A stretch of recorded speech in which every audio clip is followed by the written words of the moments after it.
government does produce more content than the private sector in terms of translation. But as an organization, we have more customers in the private sector than in the public sector.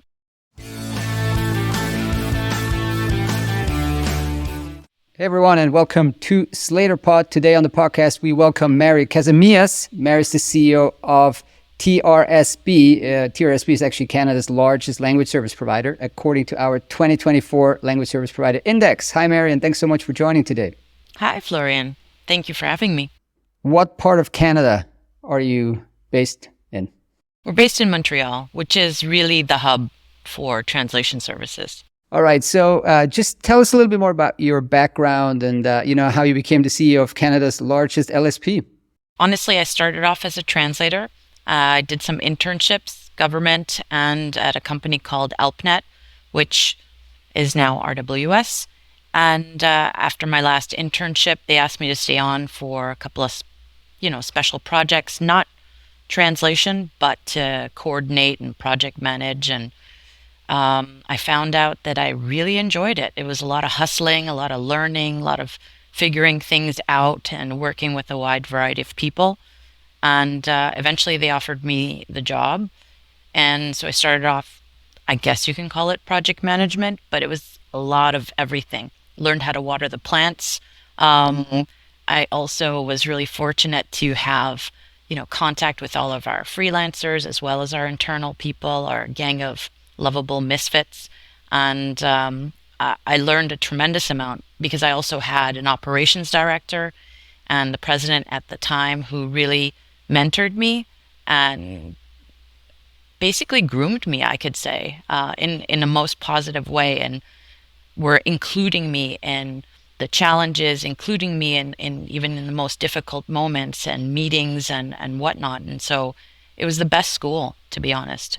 And that really paved the way for what I really wanted to do, which is understand how an LSP can provide a solution, not just a transactional service, but a solution to a customer.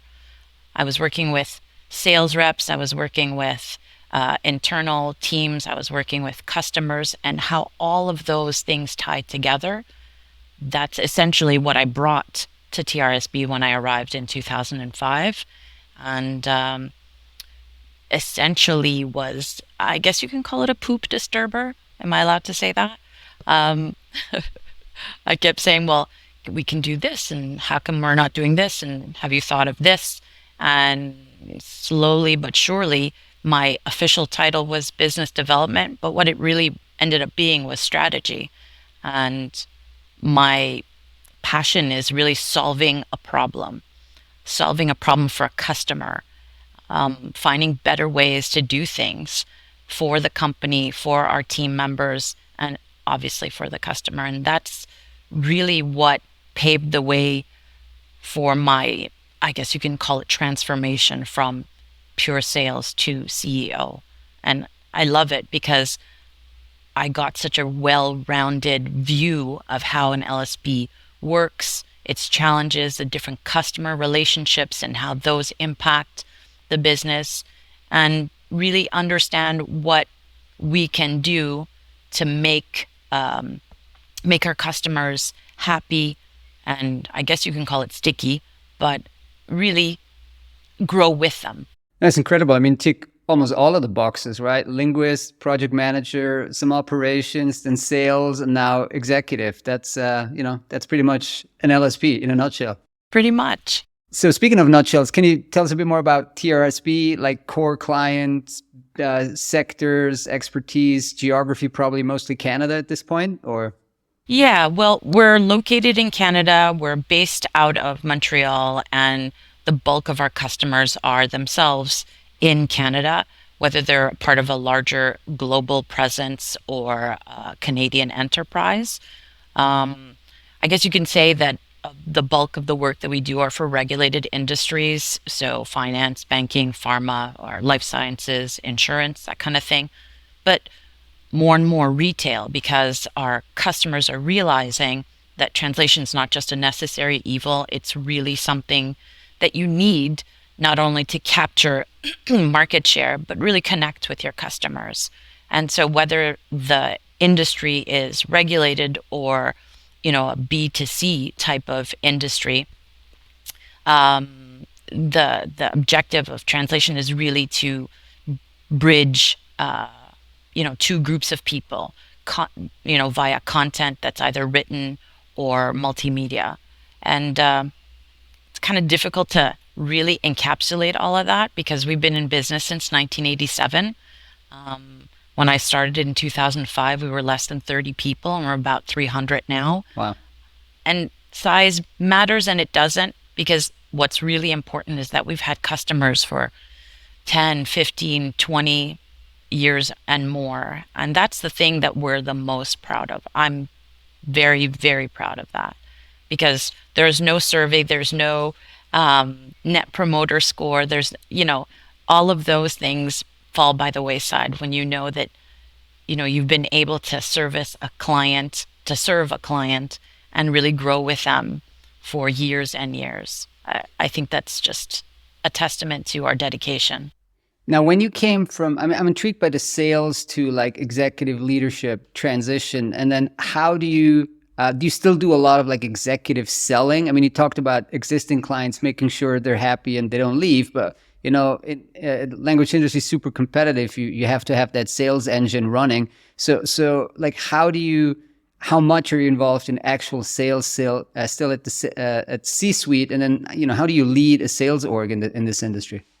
Yeah, it's not as simple as, maybe it sounds, but at the end of the day, I was never really a salesperson.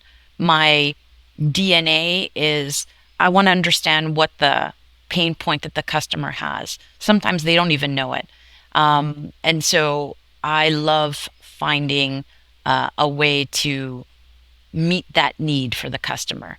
So yes, we do have a sales team. Yes, we actually have a chief revenue officer as well, who really heads the sales team. I was all alone in 2005 doing a little bit of everything.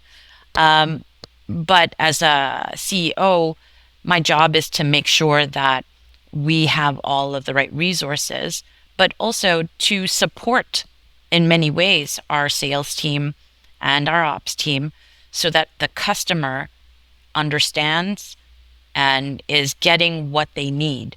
I don't want our sales teams to basically try and force something upon a customer.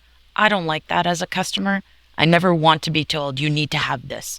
I want, as a customer, to have my salesperson listen to me and give me advice and support me. And that, I think, is what creates a successful sales process and a successful relationship. So my way of supporting the team is just stepping in if there's anything more complex or anything, any challenges, and offering advice. And a lot of our customers, like I said, have been around for so long. Some are friends, and at the end of the day, they know that they have directors, they have customer success managers, they have sales reps they can turn to, but they know that they can always turn to me. You mentioned regulatory as being a big part of the business, and tell me specifically a little bit about Canada's regulatory environment, and how that influences demand. We keep picking up some of the stories from Canada that various regulations and laws are being enforced that drive language services demand. Tell me a bit more about that. Yeah, well, when I mentioned regulatory, I really meant the industries themselves. Finance has certain obligations. Life sciences have obviously their own obligations and regulatory boards that are associated with those industries. But in general, Canada is officially a bilingual country. There are national laws and there are provincial laws. And when you're a company that wants to do business in Canada, depending on the type of industry you're in, there are different types of disclosures that are required. If you have offices located in Quebec, there are rules that apply. Everyone talks about, or has been talking about, Bill 96, which came into law, which is actually Law 14, not Bill 96 anymore. And the essence of that is really just enhancing the position of French, the primacy of French in the Canadian landscape and ensuring that businesses are compliant. I think a lot of people got upset or nervous when that bill came about. But at the end of the day, if you understand that Quebec is a French speaking province, primarily, it's a question of respect. It's really just a question of respect when you're communicating with your customers, with your employees, when you're, even posting a job posting. You want to make sure that French is first and foremost. And a lot of businesses were already compliant. It was just more an adjustment in some of the smaller details of the law. Maybe for those of us in Europe, tell us more about like the bilingual, how bilingual people are in Quebec. Like, is everybody bilingual, or is there like just a certain percentage of the population, or like how fluent are people generally in the other language? I guess it depends who you ask and how you define bilingual. But I mean, if we take Montreal as an example, very multicultural city. Yes, the official language is French. Yes, there are so many different cultural groups represented. But at the end of the day, the way we communicate, whether it's on the street, in a business, or, in a shop when you walk in, French is first, but everyone can, understand each other. And I think it's a wonderful thing. The more languages you speak, the better it is, as you can probably attest. Yeah, my French is terrible. That's why when I meet somebody from like Geneva who doesn't speak English, we actually have to resort to English, which is super sad. So, does Canadian French present any specific challenge to an LSP when you're sourcing, linguists, translators? I think that fundamentally, what outsiders need to understand, meaning people outside of Quebec, outside of Canada, is that yes, the French language is at its core the same, but it's a cultural thing as well. Especially when you're translating content that's, B2C content, when you're really trying to capture a market, you need to understand what those cultural nuances are. Even from, English speaking Canada to French speaking Quebec, there's a difference. So when we source or when we hire Quebec French speakers for, native French speakers to translate from English to French. That's really, really important to us. And I also want to talk about, you mentioned before government and the regulation in Bill 96, which is another bill now. But generally, let's talk about government versus private sector in Canada. I remember in my previous company, CLS, we acquired a Canadian LSP as well. And government was a big part of their portfolio, right? They had like the fisheries department and like there's some defense contracts. How's the split? How do you look at like government versus private sector in Canada? And then where does the bulk of the private sector demand come from in Canada? I believe some of the statistics are that government does produce more content than the private sector in terms of the translation. But as an organization, we have more customers in the private sector than in the public sector. So I'm just speaking for myself, but I do know that the CLS, the Canadian division, had more customers in the public sector. At least that's how they started off. But to be honest, when you look at the private enterprises, and this could be a bank, which is technically, a regulated business, a telecom business, a pharmaceutical business, but as well a retail business, a construction business, you have to consider all the different types of content, the stuff that you see on the street, the stuff you see in the shop, the stuff that you get by email, the contracts that you need to sign with them. There's training, there's so much content out there. So in the private sector, they may not be, or they may not all have the same rules that apply as with, let's say, a federally chartered bank or a crown corporation. But nonetheless, there is a lot of content that comes from the private sector, specifically because of language laws, but also because, as I mentioned, it's a question of ensuring that your customer base, your employees, that all of those people really understand each other. What about languages other than French? I think Toronto is probably one of the most international cities on earth, right? So do you have some other demands there? Yeah, we do. We do. And in fact, when I first started off, it was very little um, content that we did other than English and French. But over time, we saw that a lot of our customers, even though they were based in Canada, in various parts of Canada, um, recognized the need to communicate with their customers in various languages, as well as with their stakeholders or staff that could be based in different parts of the world. So I would say there's a sizable proportion that we also do in a wide variety of languages today, and different regional dialects or versions of those languages. Is there something equivalent to the U.S. language access legislation in like where basically, yeah, I mean, it's hard for me to summarize the U.S. language access legislation in like a couple of sentences, but is there something equivalent? Well, we have the Official Languages Act, that is, a law, and that trickles down to certain types of organizations and their need to communicate and make content available in the language of preference. So we'll see that in government space. And as I mentioned, also there are provincial rules. And Quebec being a French-speaking province, those rules are very specific. Got it. But the language of preference would not be Vietnamese or Cantonese or Spanish. It's going to be either French or English. And there are dispensations for people who require services in languages other than French in Quebec. There are accessibility clauses for those people. So yes, that exists, but again, there's provincial and then there's federal laws. I want to change topic for a bit. So you launched something called TRSP Academy, and so I want to talk a bit about the talent question or the talent challenge. Because, for example, in Switzerland, it's actually quite hard to educate now the next generation of translators, linguists, interpreters.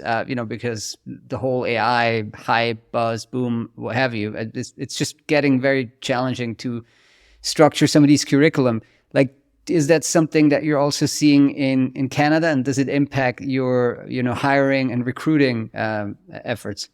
It's all about talent, right? And attracting the right talent and retaining the right talent. So the academy, which was something we actually thought of a long time ago, and we tried different sort of variations on that. We decided to sort of give it a reboot, a refresh, not too long ago, so that we could help support people coming out of school, starting off in the industry, and really give them a more structured mentoring program. We already have coaching and mentoring. We already do a whole lot of training and types of lunch and learn, online training, you name it. We do a lot of that. But with the academy, it's almost structured like school, but in a fun way, to allow our linguists to really hone in on a specific area, and then take that and then apply that to their everyday. Because at the end of the day, we always need to be learning, and I think that it's not just about someone who's fresh out of school. Because our education programs, our translation programs are fantastic here. I don't think that that's an issue in any way, shape, or form. But it's just taking the theory and learning how you apply it in your day-to-day. And AI or no AI, it's really a question of what in your brain, that expertise, taking that and really honing it. AI almost makes it, not almost, makes it even more pressing to have fantastic linguists, because like the AI does so much of the initial job, and like to actually get that last mile requires you to be an excellent translator, linguist, or interpreter, right? So TRSB is owned by a private equity fund and runs what's out there called a buy and build strategy. Also something that I had to learn in my prior life with CLS Communications, same private equity owned, and then they started buying LSPs. So generally, tell me a bit more about like your thoughts on M&A, mergers and acquisition in the language industry as a growth strategy, and how you execute that in particular at TRSB. First and foremost, I think that buy and build strategy needs to be well planned, well thought out, and it needs to make sense for the businesses now and later. The fit needs to be right. So many times you look at something on paper and it looks magical, but scratch the surface and you realize, maybe it's not the right fit. And by fit, I don't just mean the numbers. I don't just mean the potential that business or this or our business, how those two play together, because you don't want to ever Frankenstein a business together and say, well, I want to jump into this sector and it's completely out of your wheelhouse. So how do you make those two businesses fit? I think a big piece also that's really important when you're looking to make an acquisition is cultural fit. And as far as I've read or seen, whether it's in the LSP business or otherwise, that's something that a lot of businesses do not take into consideration. And the integration, which is really the heavy lifting, bringing the two companies together, that piece can flop or be very, very disappointing in terms of value if you don't take the cultural fit into consideration.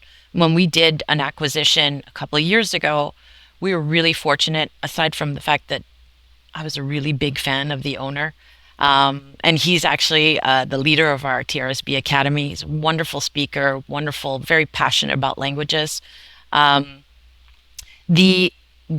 I think for us, it was important to find what would be complementary to our business, what could be a no-brainer in terms of fit, and how can the two companies benefit from each other. It's not just one-sided.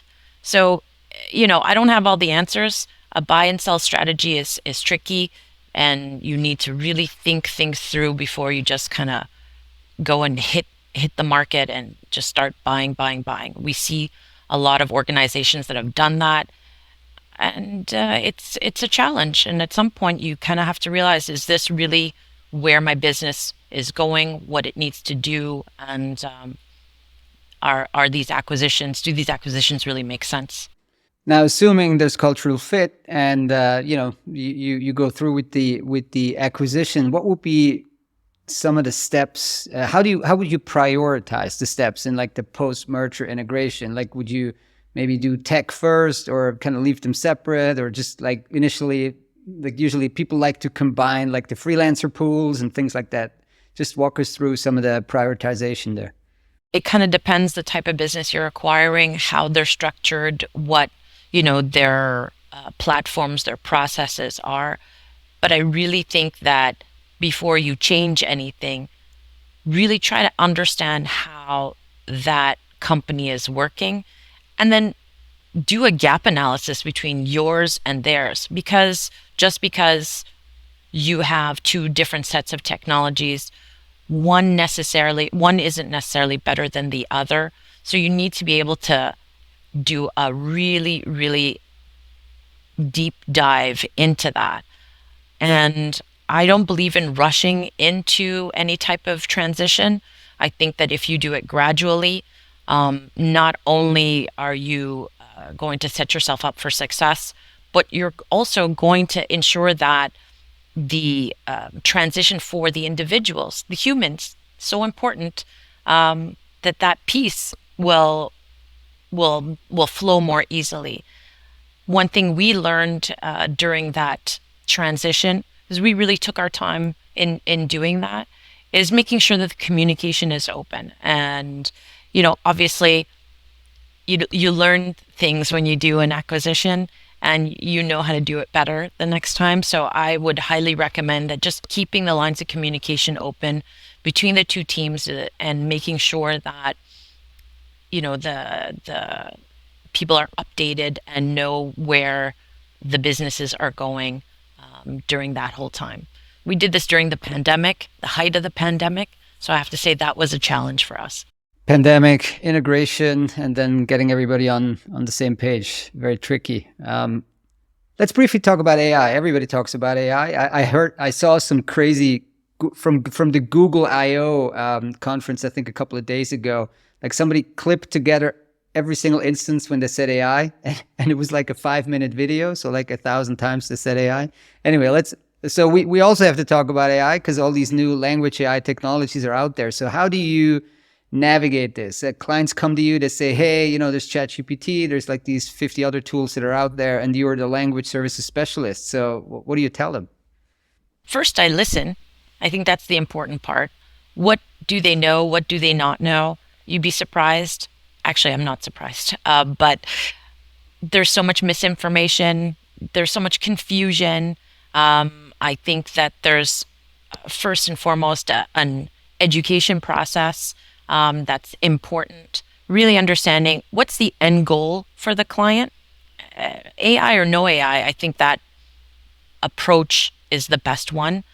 So what is the end goal? What are you looking to achieve, and what do you need us to help you with? And then we can structure that. Do you need, help with your workflows? Do you need a more integrated environment? Do you need just faster turnaround time for low risk content? And talking to them about what their business objectives are, and then making sure that there's a fit there. I don't know if it's just AI. It's really understanding where your customer is going and what problem that you need to solve for them. So LSPs are kind of evolving into almost like system integrators. They've usually been historically been that as well, but now also, of course, adding all of these new language AI technologies in there. That's exciting. It is. It's challenging but exciting, and it's super challenging for us here at Slator just to keep everybody up to date. It's very tricky. So much information. Indeed. So what about the next couple of years? What are you looking at? What are some of the initiatives that you have in store? I don't have a crystal ball, but certainly I think that AI doing the heavy lifting, and then the human at the core of all of that, using critical thinking, critical judgment, and providing a slew of services that are complementary to what we're already doing is really the future for our industry as a whole. We have a collective amount of expertise, be that in a specific subject matter, a specific industry, but also technologies of various types, how those pieces play together, and business processes or workflows. So if we take all of that, we harness all of that, I think that there's a real future, a real potential for our industry. But we need to take a step back and really collectively think, okay, what are we good at? We're not just transferring words from one page to the other. That's not the case. It hasn't been for so long. We've done all of these amazing, incredible things as LSPs, and I think we've been shy to say those things. We've been too timid, or we haven't acknowledged that. So let's acknowledge that and maybe promote that a little bit louder. Yeah, we're doing our part here. Mary, thank you so much for taking the time today. This was great. Thank you. It was a real pleasure.